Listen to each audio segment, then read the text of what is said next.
man, can you believe we got us a full house here for another edition of Draped in Gold, your one-stop shop across the ring, across the pond of NXT, NXTUK content. Of course, my name is Flobo Boys. Thanks so much for rocking with me on that Facebook, that YouTube, that Twitter, Twitch, and LinkedIn. Grant ourselves a grand old time. In your house is in the rearview mirror, and of course, NXTUK is heating up. But as always, I'm not alone. I'm being joined by the award-winning host, Championship Wrestling from Hollywood, and the MacMania podcast. Give it up for Real Jack Farmer. Hey, thanks for having me. And before you introduce, I got to know, is our special guest host, this is the most important part of the show. Were you dancing in your chair during that little opening jingle as it was playing? I absolutely was. I assumed we all were. Yeah. And then we cut to Flobo's open, and I didn't hear any music, and I assumed maybe the music was just out to everyone else. So I just kind of kept beat with the music that I'm now realizing was not happening in the intro. Very ESPN is still playing the music bed. It's just me.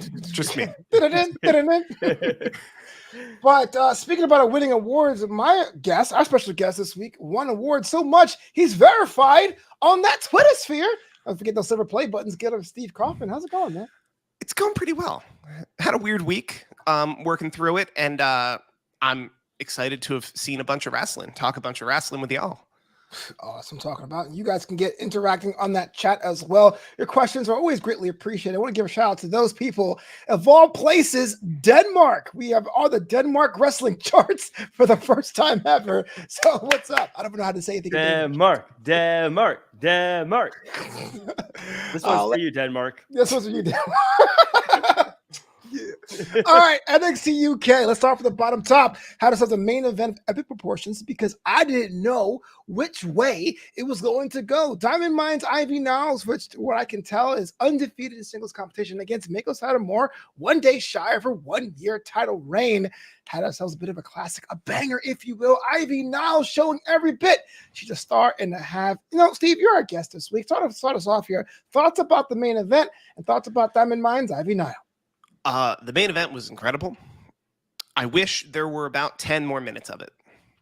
That was my first thought. That I understand, like, you can't control how these contests go, but I really wished we had a good about 5-10 more minutes of these two just putting on a clinic with each other. Heading into this, I thought it would be close, but Meiko Satomura would win and win handedly. And I think we can all agree that's not how this happened.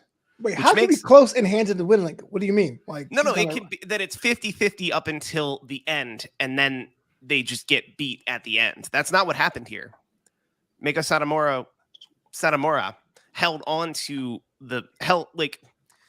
stole one, if you will. Ooh, spicy take. Took one, I guess. Stole one would imply. Still stealing. I take Costco samples all the time. I get one, and I'm taking like 6 of them. Well, you're legally taking those. Okay. See the whole tray. Let's be fair. There's nothing stealing about those. You pay for a Costco membership. A little unethical because you don't plan on buying any, but it's still legal. Legal unethical. I mean, that's a thought crime to say that he's not planning on buying. Who are you, sir? Right. I was a really good lawyer in another life. But I do think that to Ivy Niles, this makes Ivy Niles an absolute superstar in the NXT, the broader NXT universe. If she comes stateside, I would argue she is in line next to Roxanne for the #1 contender for the women's title. Wow. And if we're doing like Dana, I would call these Dana White rules, where Dana White, there are rankings, but then Dana White kind of decides who gets match made. If we're following those kind of rules in NXT, which we're not, we're following, I think, playground rules. Sign-in sheet. Last time I was here, we talked about the sign-in sheet. There's just a sign-in sheet backstage, first person to get to it. That said, we're going on more or less merit. Yes, she lost to Meiko, but she looked stronger than the majority of women in either NXT in how she lost to Meiko. Ooh. I think that's where we're at with Ivy Niles. Yeah, I think that I echo a lot of what Steve is saying here. I think Meiko Satomura is a living legend. She's a made person. She could have done anything here today, and we would have said, yeah, she's one of the greats. Ivy Nile, though, I think in this match, by keeping it as close as she did and by putting up as much of a fight, and for, I know what Steve's saying, he'd like to see some more, but I think even for as long as this was, she showed that she can hang in there. This was the first time I think I've ever seen her pinned. And as I was watching this, I said this last week, but I believe this fully. I think Ivy Nile is going to be the first ever female equivalent of a Brock Lesnar. I think she's going to come in, she's going to start just manhandling people, and she's going to just bully her way up to the top of the card wherever she's at. I think Ivy Nile is someone to watch, and I think very quickly she will be dominant in whatever division she decides to park her car in. A lot of people have been saying about Ivy Nile's look. It's just all muscles upon muscles. Jack and I had the pleasure of being in the same room as Ivy Nile. It's legit. There's no camera angles. It's all training. But it's the first time I really saw like exchanges and leverage pins and joint manipulation. We talked about Brock Lesnar, but Brock Lesnar, unfortunately, does not think is considered, even though he is classically trained as a wrestler, as like being as technical as he is. Is Ivy now have a powerhouse tag already to her? Can be seen as a technical wrestler as well, Jack? I think as you look at her moveset and how she handles herself, absolutely. I mean, look at that finisher she has. The way she's able to take what a dragon sleeper, something that's been around for decades, and tweak it into a way to make it even more powerful, but then add the wrapping her legs around it. And that's just the finisher. I think she has everything you want. I think she can be a wrestler. Now, I think when you are as physically dominating as she is, she's always going to have she's a muscle person, and that's never going to leave. But you know what? There's worse things in life than to be considered someone who's shredded. I can't think of any. Yeah. Wow. I deal with that all the time. Okay. Why do I feel left out? I don't know what's going on. Whatever. Cookies are on sale. You got to wear a DJ Jack Farmer t-shirt more often. All right. Exactly. We're going to get one of these, Jack. You can get one of those at jackcfarmer.com. Just click the shop tab. Oh, snap. I love it. Moving on elsewhere, we had a little bit of camaraderie. Speaking of Diamond Mine, Dame Kemp is hanging out with Wolfgang. This is the newest tag team under the sun. All you gotta do is get a couple of brewskis in you, and you're good to go. Steve Kaufmann, we talked about on a couple weeks ago on the show about the influx of NXT 2.0 talent in NXT UK, but Damon Kemp was looking every bit a part of being with an NXT UK roster. True or false? Very true. I also just want to point out, I've always felt that Wolfgang could go cardio-wise, but now I have a newfound respect for him, for how much beer he drinks in a daily basis, how much cardio Wolfgang must do to keep up with that beer. I'm not impressed. I do it all the time. You're not that's your regular diet. Yeah. How many minutes on the treadmill does each of those beers add? I should say hours, not minutes. I mean, yeah, as soon as he's done drinking, he's got to hit the gym and start jumping rope to make sure he doesn't just blow up. God. That is the Scottish way. You can't golf your way out of that. Jack, tell me I have to do this. Sorry, that was you could probably wait an hour after you drink. It's too late. I would hope you wait at least an hour after drinking that many beers to go to the gym. But Steve, what's your take on it, though? A lot of these NXT 2.0 talent come to the UK. Are you a fan of the exchange? Does it seem weird having classes of styles? It doesn't seem weird to have a clash of styles, especially if you're melding the styles. Because what we're seeing here is like, this is the Scottish way. This is how we do it in the UK, and you're actually learning something in a new paint of coat, as Bruce Pritchard would say. And also, no offense to NXT Level Up, but how many people watch NXT Level Up versus how many people watch NXT UK? There's a Venn diagram. That's actually a very that's actually a very interesting question. Because if I know, like, you probably have to fly your own way and do a lot of stuff to get over to another country. I just let my driver's license expire in the last week. So wow, I understand. Like, it's hard to keep your paperwork together. Yeah. But if you can keep your paperwork together and really go to another country and work on another TV show, not only are you exposing yourself to a completely different market of people who will be interested in you, you're also winding up on a show that I would say more people watch than NXT Level Up or, however many people go to Ocala in the weekend for the Florida Loop. But I think when it comes to just visibility, you get more visibility on NXT UK, regardless of what country you're from. Yeah, a Florida man lives in Ocala. Ocala's a Florida man factory. I think something to take away from all this that I think is probably the most important and hasn't been brought up yet is I'm calling the police and having them wait outside Steve's apartment until he starts driving without a license. Aha! Steve. I too am a rebel. I want to stop crime before it starts. Also, does this look? I just have to point out, does this look like an apartment? Oh, the flex. Sir, I live in a house. Oh, okay. That's the GIF. Make the GIF. It's more like a bigger target for cops. Chris says, in your opinion, is NXT UK suffering from Walter moving across to SmackDown? Jack, we'll start with you. Not at all. I don't think so at all. Gunther's great, by the way. I like him, but I think that NXT UK has so many great stars. I think they're just fine. I don't watch this show thinking to myself that it would be better it'd be better with Gunther. I mean, I guess it would because he's great, but I don't think he was on TV enough and that often. So I don't think I really feel like I miss him, if that makes sense. I'll take the same question. First off, Chris Mason does TikToks for ad-free shows. So shout out to Chris Mason. Hey, Chris Mason. .com. There he is. He does an incredible job on TikTok, a platform I don't know enough about to do a formidable job. I know less. What I will say is, had Gunther left NXT UK as world champion, and then they had to have a tournament to just crown a new champion, and there's ways he could have left where he could have created a power vacuum where that didn't actually happen. He had multiple matches with Ilya Dragunov, one of which he lost the NXT UK championship and gave a lot of that main event status to Ilya Dragunov in that loss. So once he left that, he's able to move on to SmackDown and give his status to SmackDown without taking any away from NXT UK. That said, I love Walter and wish he had stayed on this show in particular as long as possible. That said, he didn't, and I don't think the show is much worse because of it.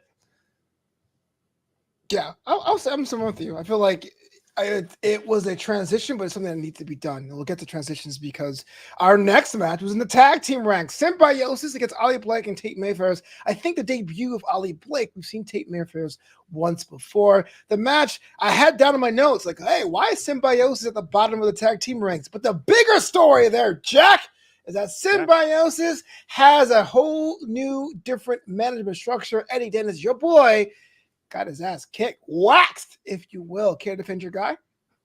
I don't think I need to. I think the obvious happened here. Andy Shepard was saying it consistently on commentary that Primate and T-Bone are a bunch of moron bozos who don't know what's going on anyways. So, of course, they didn't see that they had a good thing going with Eddie Dennis. And, of course, as soon as they get a win, they kick him out. They don't know what they're doing. They're flying by the seat of the pants. They were nowhere before Eddie Dennis, and they're going to be nowhere without Eddie Dennis. But here's the connection a lot of people aren't seeing, and that is that just this week, WWE Hall of Famer Edge was also kicked out of a group by a bunch of ingrates, and this is just another thing that Eddie Dennis has going for him that makes him just like every other Hall of Famer, and that's great. Getting his butt kicked? Steve, help me out here. So you might be right, Jack. No! But we're out of time, Steve. Your tone leads me to feel that literally anything Eddie Dennis does is just winner. Welcome to the Draped and Gold. That's the Eddie Dennis could do no wrong show. So if you put two bears against the best tag team in the world, and then those bears win, they might be bears, but they also won. Deep. So, so what I'm saying is, they didn't need Eddie Dennis, and if they're winning, they don't need anybody. But that's the thing, is they weren't winning until Eddie Dennis showed up. Now, Eddie Dennis, look, I'm not saying Eddie Dennis can't do wrong.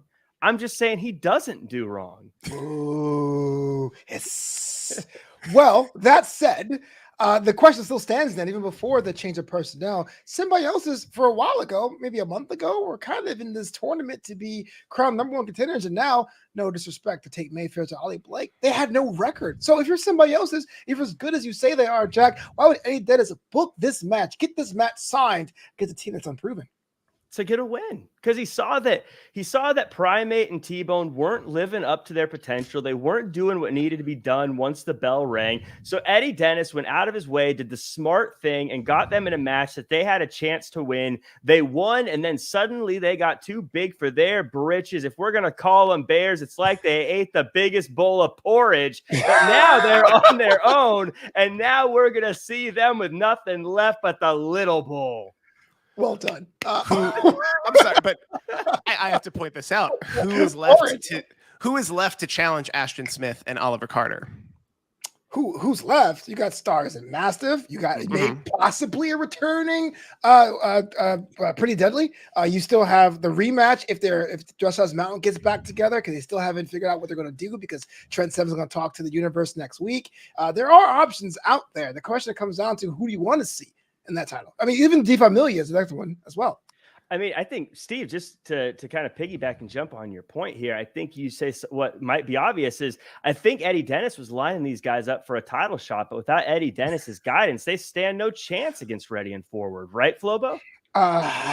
This is the logic. I'm closing in. I don't agree with Jack. This is terrible. No, nope. They will not be Ready and Forward. So I guess you're right. That's the gift. I feel dirty. I really do. I disagree. I think they could make it. I think they are number one contender. They are a number one contender team heading forward, because a lot of what you laid out are a lot of, this person might come back, these people might get back together. They're an actual team that's on TV winning. Well, De Familia, I would assume, would be the next number one contender. Like they got as far as the tournament without actually winning it, and that's what the first defeat the tag team. So they'll be the immediate challengers. But there are people lined up. Well, that's the thing, is Eddie Dennis got them there. Now it's a matter of them trying to figure out what to do now that they're there. To Steve, again, to your point about Bears, sure, they won the match, but can a Bear sign a championship contract? I don't think so. Yeah, terrible penmanship. Shout out to Ashton Smith, though, showing his kid and seeing his title. That was really cute. But yeah, in the interest of time, you have to go to the top of the card. Those videos are fantastic. I do want to say those, like, NXT UK does such good jobs with videos, especially simple ones, just showing their family. I think that how do you not love Ready and Forward after watching that video? Oh, now you like Ready and Forward? Now you do? I'm just kidding. Listen, just like in track and field, I'm always in the front runner. You're you're always backpedaling. Okay. So, speaking of someone that had the best promo package, Amel, which to her credit, looked like a whole different superstar, super faster and way locked in against Eliza Alexander with Isaiah Brooks out at ringside. Unfortunately, it didn't go Amel's way, which I know Jack is like, I can't believe it. Why are you saying it's an upset? It's not an upset. Eliza Alexander is so great. But Steve, let me ask you this. Going into this matchup, did the result surprise or shock you that Eliza Alexander got the win? It only shocked me a little because I follow NXT UK alongside WWE.com/superstars. So I had no idea who Eliza Alexander was. That's fair. She's kind of new. I know who I know the other one was. And I know it's been said before, but Amelie, is that how we pronounce it? Amel, sorry. She's the first French superstar. She's really going with that. She's acting like Andre the Giant never existed. First female. Oh, they didn't. That wasn't on the graphic. Yeah. The graphic was just first superstar. First French superstar. So they hold up. I have questions. We only go back 10 years. Yeah, okay, exactly. But then Maurice isn't the first champion was Chris Jericho. He beat the Rock is So Cold the same night. Yeah. Ice is the first rapper of all time. The first champion is Finn Balor, I thought. When he became the Universal Champion. That's when WWE started. So, from my perspective, I didn't have much tracking on Eliza Alexander. So I was very, very shocked to see her get this victory because I didn't know much about her, didn't know where she was coming from. I think last time I was on here, she had a backstage segment. That was about my extent of knowledge to her. So, yes, I was very shocked. Chris Mason says WWE next level video production. You can miss a month of TV, watch a pay-per-view promo, and boom, you're caught up. And I do think that's true wholesale, Chris. But with the work that NXTUK UK does in saving their rosters with rotations, I think it's something any other small promotion could take lots of notes from. Personally. Yeah, their video packages. And Amel, she had a video pack, and Steve, I know we had a little bit of fun on her being the French superstar, but she had a video package that came out a while back about her journey from France, and it's like put together so beautifully. It's worth checking out. I think it's another one of those things. How do you not love her after watching it? And they also did one with Trent Seven trying to lose weight to get down to the 205. Yeah, these are great. And I thought those were great as well. They do really good with their video packages in UK.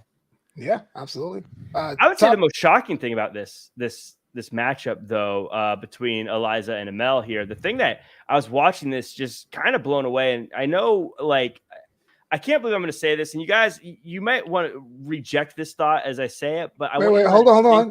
Continue. I want you to let it sink in. I want you to really think about this, but I think Xia Brookside may actually be as good of a manager as she is a wrestler. Did you see how she was able to manipulate this match and control this match and help lead the person she was working with to victory? I mean, move out of the way, Bobby the Brain. Move out of the way, Paul Heyman. Xia Brookside's coming through. My God. I have to deal with this every week. Move out of the way, Bobby Heenan. Xia Brookside. It's just could be I think there are a couple people. There are a couple people in between there that should also move out of the way. Maybe. Nope. Perhaps. Nope. Straight up. Virgil, get out of the way. Virgil. I agree. I think. No, I don't agree with him. No, hear me out. I agree that Xia Brookside has been looking. Get out of the way. I've been looking for I think Xia Brookside has been looking for the perfect role for her in that show. And winning right up until losing to the champion, she's done that for years. That maybe she's been in the hunt so long that she actually understands how a match works. That maybe this is her calling. Also, I believe she got engaged today. She did. Congratulations. Yes, I did. I saw that. Is what I was going to say. Yeah, you did. Oh wow! I did. Wow. Way to steal some thunder, Jack. Oh, me too. me. I created an engagement just to be better than Xia Brookside today. Well, we got to move on in the interest of time. Top of the card, Mark Andrews of Subculture versus Kenny Williams. Zach, I'm going to start with you. Mark Andrews, to your credit or discredit, you've been calling him a menace to poor Kenny Williams. First question about him first. Can Subculture still exist without the other two? How long can Mark Andrews wave this flag for Subculture with no one in that group? I think, if anything, that this really embodies what Subculture is, just a person all by themselves with no support around them. Wow. Hey, Steve, where'd you go? I'm here. You become monochrome. I'm a part of the Subculture. Okay. This is what it takes. I go slow motion. The best monochrome stable ever. Sorry. NWO, get out the way. Let me see. This is the best I can do on short notice when it comes to effects. You've already raised the budget. Have you been talking to Matt Riddle with those effects? But look, Subculture is all about not being a part of the mainstream and not having a bunch of people rallying around you. It's about being something a little different, something a little niche. And he's as Subculture as you can get. He's gotten so niche, he's by himself. Oh, wow. Advice for life. See, let me ask you this. He was facing Kenny Williams, very game Kenny Williams. Unfortunately, Kenny was on the short end of the stick due to Lucha Mask-induced paranoia. What do you make of this? Kenny Williams scum of the earth, but just couldn't focus to get the win this week. I mean, it's easy to say, oh, you couldn't focus. You couldn't win a wrestling match. You should be used to masked men showing up to distract you. Yes. I think realistically, no, but realistically, I think that's not a thing you should expect of everyone. So that I think this whole idea of oh, you got distracted is the equivalent to we were having a legitimate sporting contest and someone interfered. Yeah. I don't think it's quite as bad as everyone's saying. I don't know. I think he has the right to lose here. He was interfered with. He was distracted on. We can't expect him to be used to it. And You're right, black and white, Steve. You're right. And to your point, Steve, yeah, he didn't. It wasn't like someone was outside. It was. Oh shit! Sorry. It was. I mean, he got up on the ring apron. Like it wasn't like he was just like, oh my god, we got a dance party going at Steve's place. A house party at Steve's production value. I love it. But yeah, I think that, look, Kenny Williams, if he had just been looking over his shoulder this whole match, we would have said, you know what? He got in his own head, his fault, his bad. But since Tiger Turan was on the ring apron, this is clearly something that I think the referee should have taken into account here.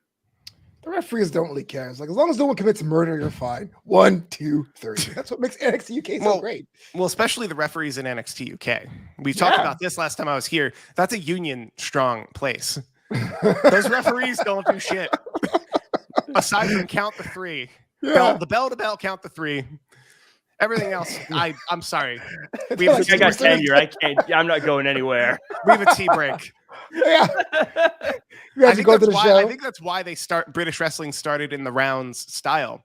Is that you have that added in break every time that in between rounds. To take a break. Yeah, they needed to take a smoke break. We have a tea break, thank you. Oh, what is going on? This is off the rails. Just real quick before we move on to In Your House and NXT, Jack, let me ask you this. Mark Coffey's on the phone, presumably talking to Joe Coffey, who's still missing. You were saying for weeks that Mark Coffey could be the leader of the remnants, the ruins of Gallus. He's looking every bit about the part. What do you think?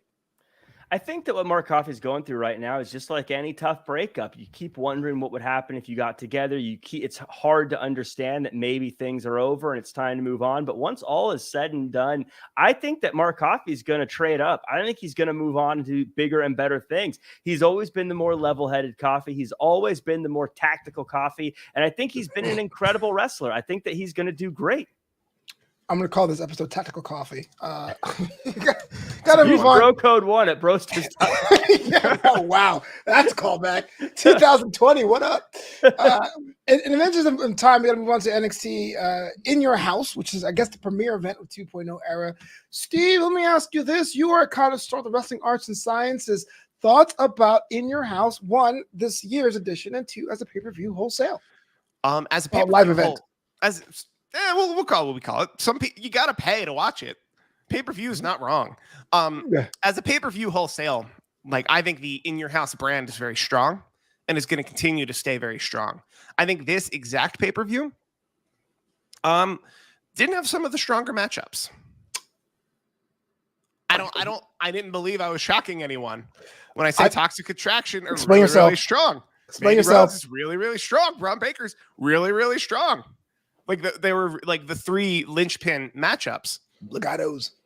Were really like Legatos. They were really strong, and I don't want to say easy to predict, but easy to see. Genuinely, like you're not going to tell me that Joe Gacy is better than Braun Breaker. Why not? I can argue that Joe Gacy did a lot of the hard work here. He had to be a formidable villain. He did most of the talking. He was the one that told most of the story in the ring. Because who wants to be dominated by a creepy guy? Well, no one. But I gotta there you have it. I agree with Steve in the sense that I think on paper in these matchups, there weren't a lot of what I like to say, the spicy matchups. There weren't a lot of like, ooh, this, these we got 2 very evenly matched foes going against each other. But I think as far as a show, if you were to watch this show, I do think it was a fun show to watch. I think the matches were fun to watch, but I agree with Steve in the sense that Braun Breaker's unstoppable. No one's stopping that guy. So when you see that this match starts, Joe Gacy's already punching up. He's already the underdog here is the situation. I disagree. Well, okay, actually, you're right. I'm just doing it for the show. It's trying really hard to find a dog-faced Kremlin underdog analogy there. Just assume I put one together. That was really clever. Speaking of puns, today's pun the calendar on June 9th is people tell me it's strange to idolize the Pillsbury Doughboy, but I think he's a great role model. Okay. Well, my favorite moment of the show was our boy Carmelo Hayes once again becoming the A champion because I am North American champion. I thought it was pretty dope. Jack, Steve, real quick, favorite moment of the card? I enjoyed the opening contest, the Legado del Fantasma versus Tony D and the gang. They had a fun, crazy 6-man tag matchup with just stuff happening everywhere.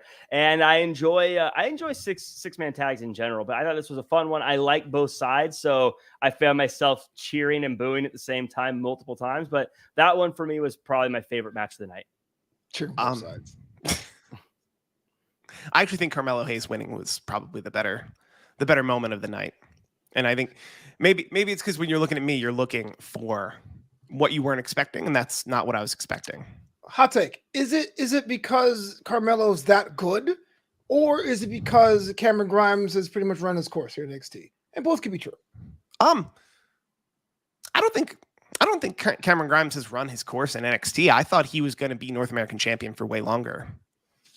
Ooh. So that's why it was a shock to me. I think he's a very formidable opponent, and sometimes people stay somewhere longer than they should because they keep winning. Mm-hmm. Case in point, Walter in NXT UK. I think if Ilya Dragunov hadn't beaten him, I think he would have stayed in NXT UK because that becomes I'm the champion of the century, if you will. Yeah, I'm going to keep this place running as long as I need to. And that's what I was expecting from Cameron Grimes. That said, you're right. I think SmackDown is probably a call-in. Okay. Chris Mason says something which was interesting. After a handful of below par not takeover shows, of course, no one takeover is a dead brand. This one well exceeded my low expectations. Yikes. I have resigned myself to not have lofty expectations due to black and gold being a thing of the past. You know what? I'm kind of glad. And this is going to sound like a weird hot take, and I'm not pandering because my background's all the colors of the rainbow. Is that I like black and gold as much as the next person, but in 18 and 19, top half of 20, it was getting kind of tired. Like it felt like what was next for wrestling, what we're going to get. We had the incubated independent show. That's great. I didn't know that we're going to move into having all these spooky gimmicks and supernatural stuff. But for a while, I was asked what was next. And then the change, I'll be the first one to admit, was hard for me to get around. Jack and I, we did episode Draped in Gold where I was frustrated. Like, there's 8 new debuts this week. But as it is right now, I'm with it. I'm on board. Give me more of that stuff. I think if you learn to watch NXT 2.0 the right way, it becomes a really fun brand. If you're watching it looking for, like, understanding that they're trying things out, they're working things out, and you're not going to get to Flobo's point, the kind of indie style wrestling match where it's all super athletic for every match and that kind of thing. But you're going to see a guy like Joe Gacy who for a month or two acts one way, and then for another month or two acts a different way because they're trying things out. And if you watch it with more of that, like, okay, they're experimenting here. Let's see how this goes instead of I want the finished product right now. It's a lot of fun. So, Jack, I think you mentioned how to watch NXT the right way, and all I thought was NXT 2x speed. Well, that's you watch NXT 2.0 at 2x speed. That was clever. Well, I can't go into the North American, I can't go into the world title picture and our main event without going top story was the return of Apollo without his Nigerian accent. Can you believe it? Apollo Crews with his last name is back in NXT 2.0. Steve, let me start with you. Over the course of 2.0, we had some talent return. Dolph Ziggler, AJ Styles, Natalya. Where does Apollo Crews land? And is this a breath of fresh air for the former Nigerian prince? I think this is a huge breath of fresh air for Apollo Crews, and I want him to never speak of whatever he did on the main roster. Also, I love when someone is in a main event feud in NXT, but I can find their t-shirt for $9.95 on WWEshop.com. I bought it full price. Oh man, probably not this. No, probably I've seen you wear this one. Never mind. Yeah. I have them all. I think this is a huge breath of fresh air for him, and if he were to go for the NXT title, the title he has never won, I think I'm okay with it. I would love for him to just come down. Like, I think all of the ranks from Raw all the way down to NXT UK, or sorry, from Raw all the way down to NXT Level Up, we've ranked them earlier in the show. I think people need to go where there's the most opportunity. And if Apollo Crews can be on the top of the hour on the USA Network, but not on Raw, he should do that. Ooh, good point. I think that in every way, shape, and form, this is the perfect thing for everybody involved. I look at Apollo Crews and I see maybe the male equivalent of Mandy Rose, someone who came back to NXT and completely reinvented themselves, found themselves again, and comes across looking like a superstar. But if Apollo Crews gets a shot at that title, gets a shot at Braun Breaker, I think he is the perfect person to also have that match. It's almost like a reverse order of the way the Marvel Universe works, in the sense that Braun, he starts by seeing if he can beat the veteran, the person that's been a part of that brand forever, and he does. Then can he beat a main roster person in Dolph Ziggler, and he does. And then he goes on to now he faces someone who's going to play mental games and get personal with him, and he beats him. But now he finds himself in the final act, what would typically be Marvel's first act, and that is staring across from someone who is almost everything that Braun Breaker is. Can Apollo Crews match Braun Breaker's strength? He might be able to. Can he match his speed? He might be able to. In a lot of ways, Apollo Crews is someone who's just the same thing as Braun Breaker, but has been around the block a few more times. And that is going to be the greatest test for the young Braun Breaker so far. That is a match that prints money, and I want to see it. I feel bad that I didn't give you the solo screen for that. Shout out to Neeson, man. Too easy. Hot Nation. Deep cut. Also, there. On your point, I want to point out that if you were to take Apollo Crews, the time Apollo Crews was in NXT, it was such a crowded main event scene. Whereas the time Braun Breaker's in NXT, it's not. And I like the idea that they get to come back. They get to come back and take a title that they should have taken or wish they could have taken when they were there first. And there's no shame in it. Charlotte Flair did it. Question about Apollo, though. You saw him evolve with a stare down with Braun Breaker, and he was also in that main event, teaming with Solo Sikoa, who was no longer solo, against Grayson Waller, Carmelo Hayes. How dare you? You love puns. One man, two divisions. Where do you put him? How dare you? I'm so What's wrong with puns, y'all? The pun It's okay when we do it. It's not okay when you do it. Whatever. This is pun hierarchy. This is messed up. Where would you put Apollo? North American title division against Braun Breaker, like it was teased. I mean, he can go anywhere. I put him against Braun Breaker. Like, as I always say, the great poet Batista said, give me what I want. I thought he was more of an American philosopher, but you're absolutely right. He is a poet as well. That's like what I want. A wordsmith. Yeah. Like listed superiority. So let's talk about our main event. Solo Sikoa and Apollo Crews against Grayson Waller, Carmelo Hayes. These three men plus Apollo, besides Apollo, are looking to be the next challengers for the North American title, which you could argue is the most hotly contested division in NXT. Steel, to start with you. Carmelo Hayes, the champion, now has a brand new Rogues Gallery of people that want to take him down. Thoughts about the main event and thoughts about the prospects of Mr. Hayes? Excellent main event and excellent Mr. Hayes. I think both NXT and AEW have a problem with their second title. Okay. There's no formalized ranking for it. You mean the new title or the All Atlantic? No, or I'm talking about the North American. I'm talking about the NXT North American title and then the AEW TNT. What, Jack? Title. I'm asking a question. No, I understand. We don't have the time to break that. That's a whole. It's a whole other show. How I'm with you that AEW has take that Pacific Ocean. 1.5 belts, 1.5 belts per wrestler. I understand. Imagine being the one person in AEW without a title. Brian Cage. I know, right? Sorry, Mr. Cage. But he could be FTWW champion. Right. But I do think they have a delineation problem of who is in line for the North American title and who is in line for the NXT heavyweight title. That I don't know, because they work on a sign-in sheet basis. I don't know how they can fix it. I think maybe they shouldn't have fired William Regal. Speaking of AEW, he's often gone. He's often gone doing bigger and badder things, including the Gentleman Villain podcast, of which I produce. Oh, of course. I was always on this show. I was always saying how, in a lot of ways, William Regal held NXT together. I wish I had a button here that's super cut. Of all the time, he's like, fire William Regal. War games.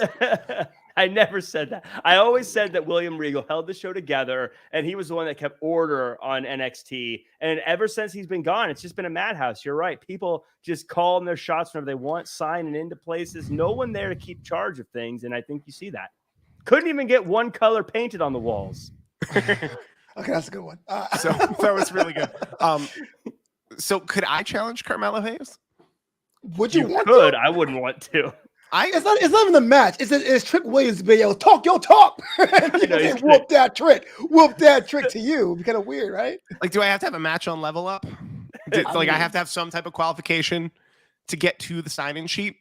No, you just cut a promo saying I got next, and then you come out saying, remember the time I said I have next? I got next, and then okay. Well, but that didn't work out for Solo Sikoa. Sorry.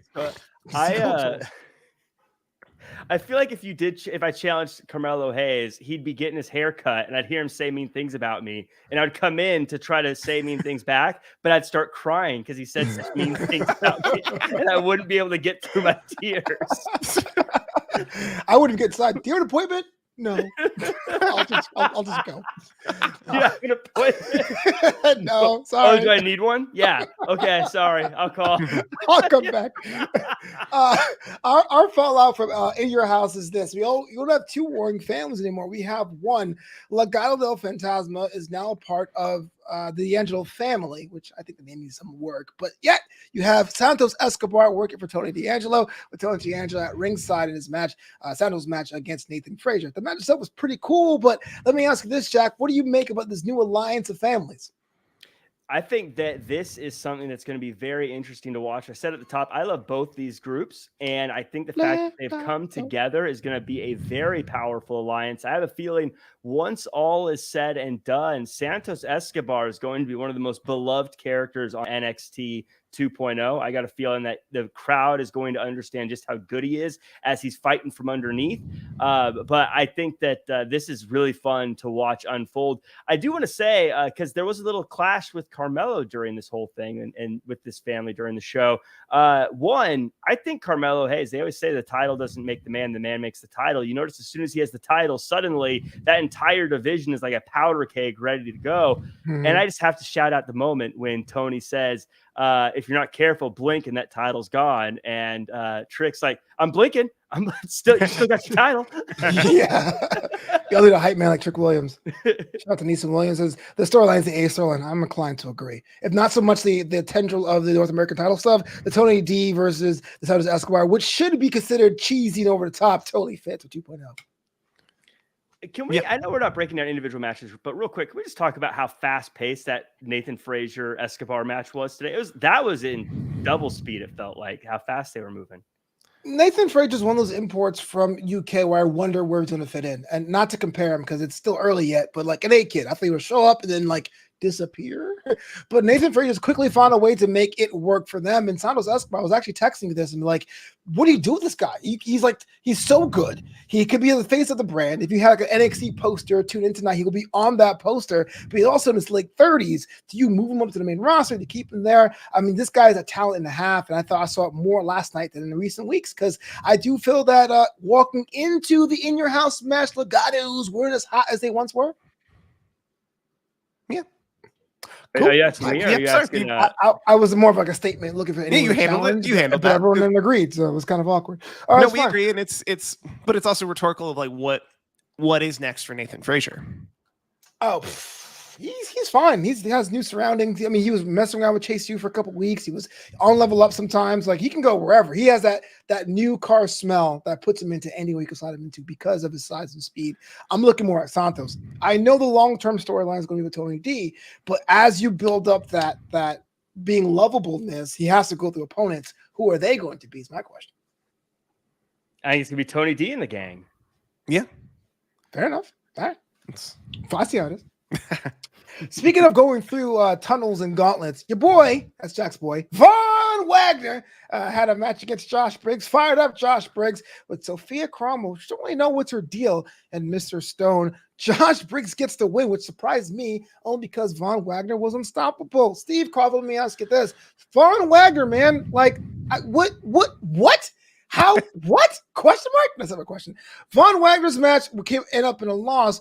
But I do feel like the powers that be have a little bit more of an upside for Mr. Wagner, but doesn't seem to be clicking quite yet. What do you make of him? Short term, I think he's just got some kinks to work out. A lot of the tools are there for him to win matches. He's just not utilizing all of them. So I do think the matchmakers, see a lot of potential in him and want to give him more opportunities to win matches. That said, I don't think we're going to see him on the USA Network next week. Dang. You got to win. You lose to Josh Briggs in 3 minutes, 4 seconds. You do got to win, and I think he would have won this match if it wasn't for the fact that Briggs is just one of these guys that likes to bring people to hang out at ringside with him, that like to get involved. Wagner, on the other hand, likes to do things the right way, but Briggs is just one of these guys that likes to have friends on the outside that get involved, and they caused him to lose this match. It's unfair. Another time a referee should have got involved and gotten them out of ringside. I think William Regal would have stopped that. Cowboy Bob Orton's a Hall of Famer. Why would you not bring the cast to the ring? I'm just saying that Wagner does things the right way. I just thought it was kind of a cool match because Josh Briggs was a fall guy for a long time, but got the shock win. But more importantly, got to move on to that women's breakout tournament. Tiffany Stratton, Roxanne Perez, and Jack Farmer has told me plenty of times that Tiffany Stratton is the future of the brand, but it was all Roxy. Roxanne Perez with the Pop Rocks, which I guess is a pun of a finisher, getting the win and the opportunity. Cora Jade comes out to celebrate, and it's kind of weird because you know how I feel about Cora Jade hanging around people who are winners. Steve Kaufmann, the women's breakout tournament, first time ever. Thoughts about the tournament, and what's next for Roxanne Perez? I think the women's title is what's next for Roxanne Perez.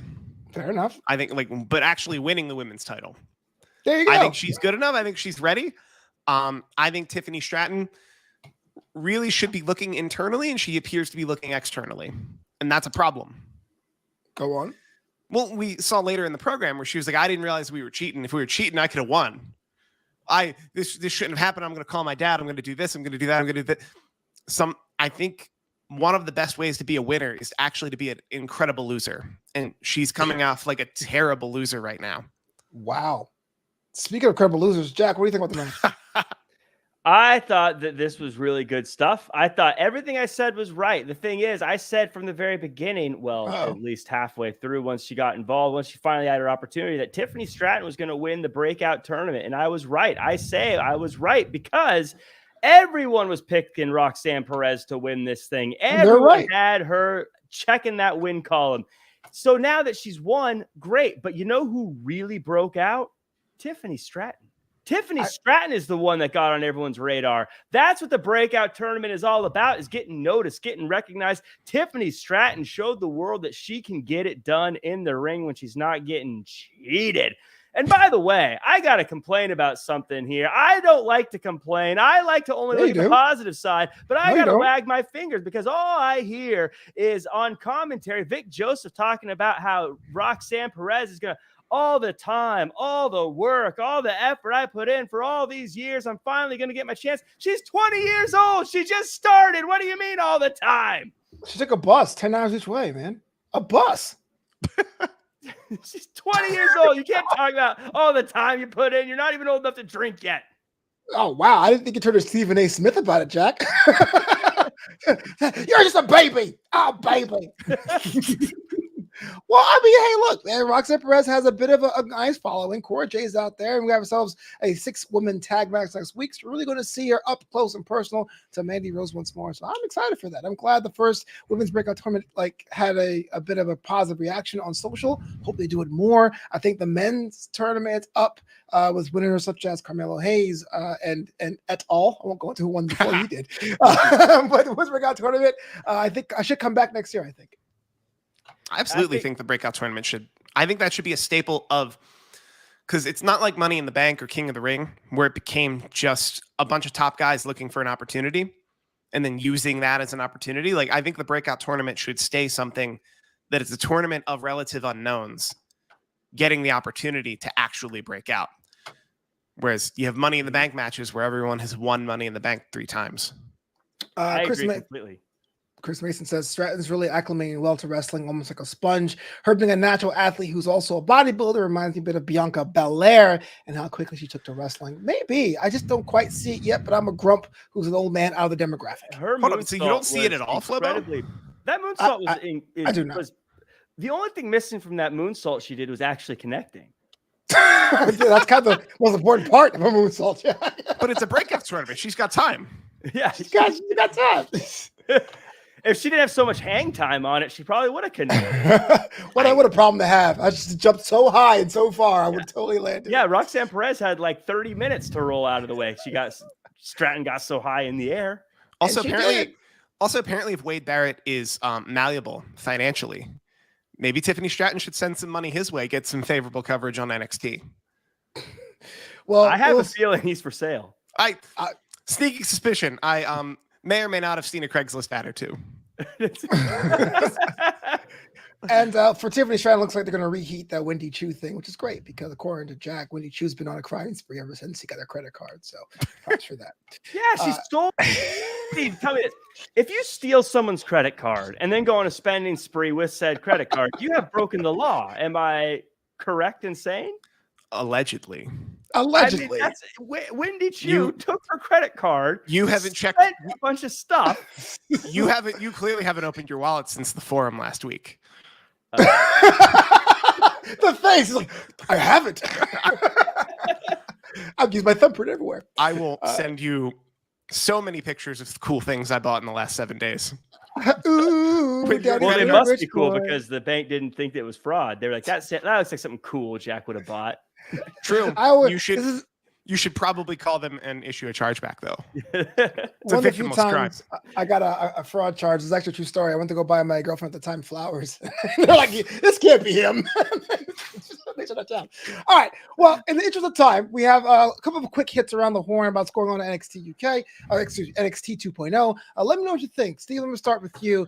Joe Gacy, cult leader, former number 1 contender, is saying he has a group next week called the Dyad, which just means two, not a triad, but a dyad. That's okay, fine. Thoughts about their debut next week? Who do you think it might be?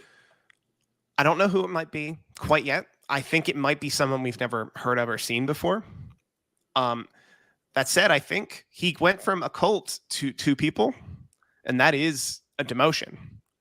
Sure. What I'm hoping is that the Dyad is 2 people who wrestle. That's the team, and they're just going to put all their focus on being a tag team, but there's still absolutely a cult behind them. That would be wise. That would be smart. Similar, at one point, the Wyatt family had like half of wrestling in it. Right. Cameramen, projectionists, lighting sound, like sound effect people. Referee union, yeah. One of the people on the show was in the Wyatt family, but we won't tell which one. Find out next week. Y'all are going to tell them Y'all going to tell them about me next week? Internet rumors are saying the rechristened GYV, but we don't know for sure. Jack, we had a match Pretty Deadly against Andre Chase, and Pretty Deadly looking like they were still on point to be champs once more. And even though Andre Chase tried, he failed ultimately, but the crowd seems more behind Chase U than ever before. What do you make of this? I make yet again a referee didn't disqualify someone when they should have. That Thea Hale shows up and literally right in front of the ref hits one of Pretty Deadly, but they let the match go on. That should have been a DQ.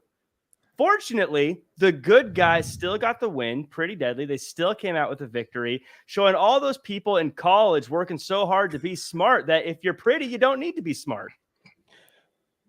I should clarify, the NXT stateside referees do not have a union. Were you serious, or was that a bit? No, I'm serious. I'm serious. The NXT UK referees are a part of there's a broader pro wrestling referees union that is across the European Union. That's not all right. I got 2 more.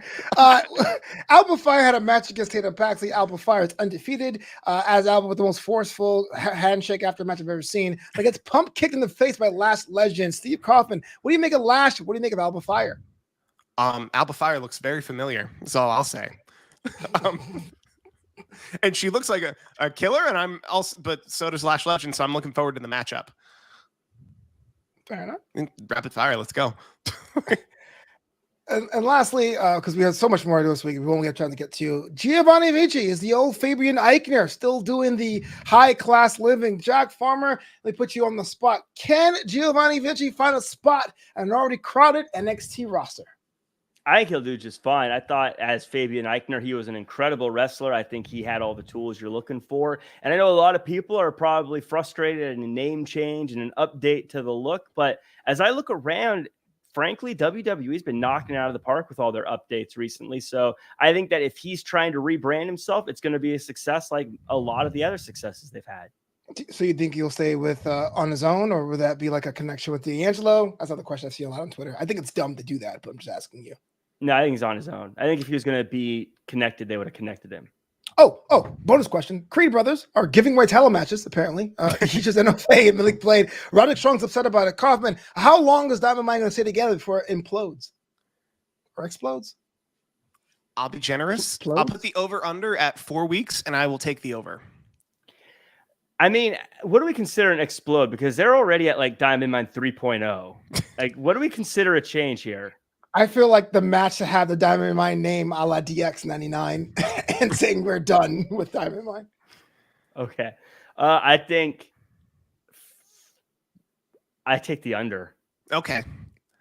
Wow. It's a good over-under. I think 4 weeks is right about where they have the opportunity to either strengthen or fold. I think on my notes, the name of Big Ive is something I would ever hear, but we did this week.